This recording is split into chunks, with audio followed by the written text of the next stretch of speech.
Hi, Divya. How are you today? Oh, doing well. Barrett, it's always great to be here with you.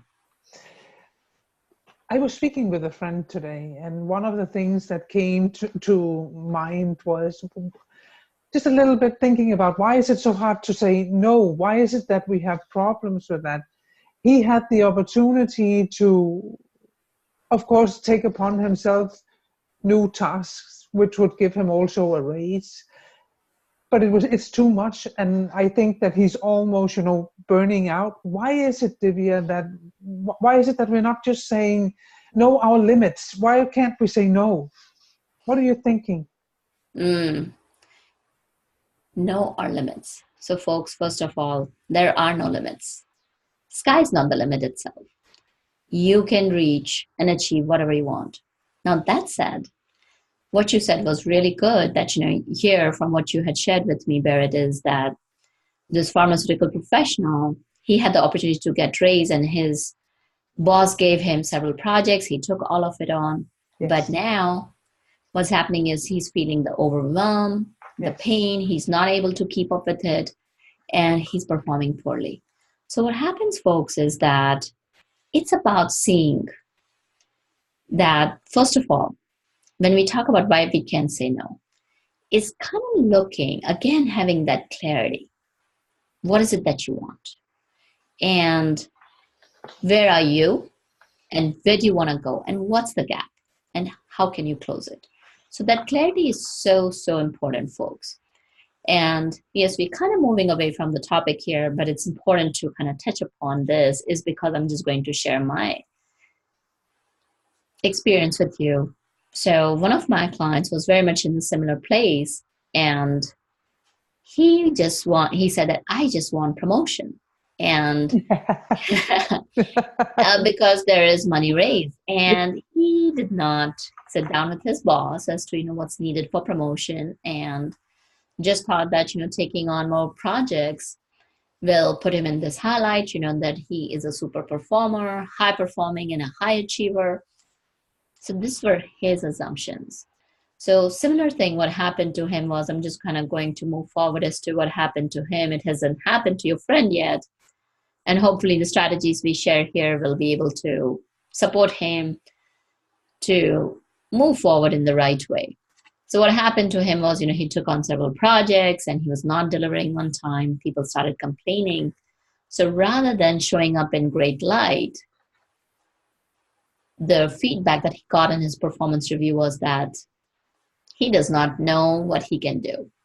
He takes on too much, and he not able to organize his time well and not productive. So let's look at it. These are the two sides of the same coin. On one side, he wanted to be this great performer, and that's why he took on more projects. And on this other side, what happened was that because he could not keep up with the stuff, he went in the totally other direction where he didn't want to go. So, as we sat down, that okay, what is it that you really want? And what he found was that he really wanted just a money raise. He did not want a promotion Oh, because, yeah, he wanted a better life, and he had a young kid in the house. So, he was also helping out his wife who was working. So, when we sat down, the clarity he gained was that I want a raise that will help me get a better nanny for my kid. And then that's going to help our whole family, like, with work cycles for both the husband and wife, and for a child also, they wanted to keep a in-home nanny versus putting him in daycare because the baby was getting sick at daycare, versus keeping the baby at home would cost more, but it would make the life all around better. So once he did that, I said, why don't you sit down with your boss and say that, this is the situation and what would be the best path to figure it out. And so rather than just throwing everything on the boss, we sat down and we said that, okay, how do you see yourself adding value to the group? And so it's yeah. also talking about, being vulnerable, or sharing where it is. And of course, folks, you got to see if your boss is not receptive to it, then you have to pick the other way. So in this gentleman's case, we are just sharing story with you.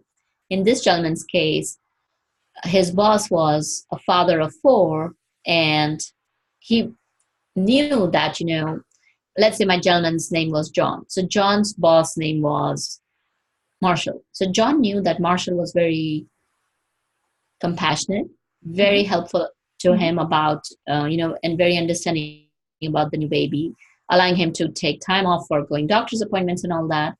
So we sat down and we said that, okay, let's take a look at.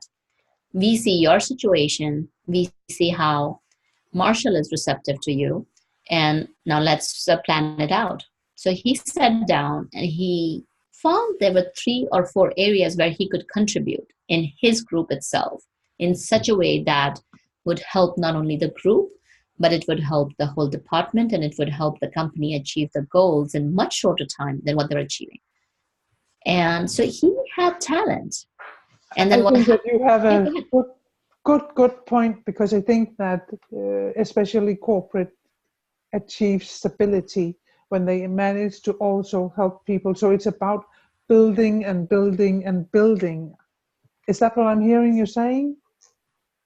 You're absolutely right. And, John sat down with Marshall. He was vulnerable. He could be vulnerable. Again, we come back to that safe space. So you have to take that into consideration that, when you're sharing, what is it that you can do? And if the space is not safe, then how can you go about it? So folks, situations bring different. And of course, we'll be touching upon emotional intelligence in the next round. So to kind of wrap up the story, he sat down and Marshall was very, very appreciative of the solution he had put in. And what happened was it became a partnership rather than John just hoping that, Marshall would provide the full guidance. So he did not just look at the full guidance. It was about the partnership. And Marshall actually also sent John for some training that helped him achieve his goal. And what happened was that, when he was clear about what he wanted, when he took the action in the right direction and with clarity and thought, and he shared where he was able to assert himself. And folks, so many times when we are not able to be clear about things, we don't say no. And that's the reason so many times. And also, we are not clear about things and we are afraid. So there are a lot of different factors for saying no. Yeah. So in this case, he was able to sit down and they trimmed down what he was supposed to do. And what happened was, because the productivity increased because of his solution, there was time creation, folks. And of course, the productivity and time management are so big. Yeah, yes, it is. Yes. Thank you for sharing, Divya. Thank you. Have a great day. Listeners, see you next time. Absolutely. Take care.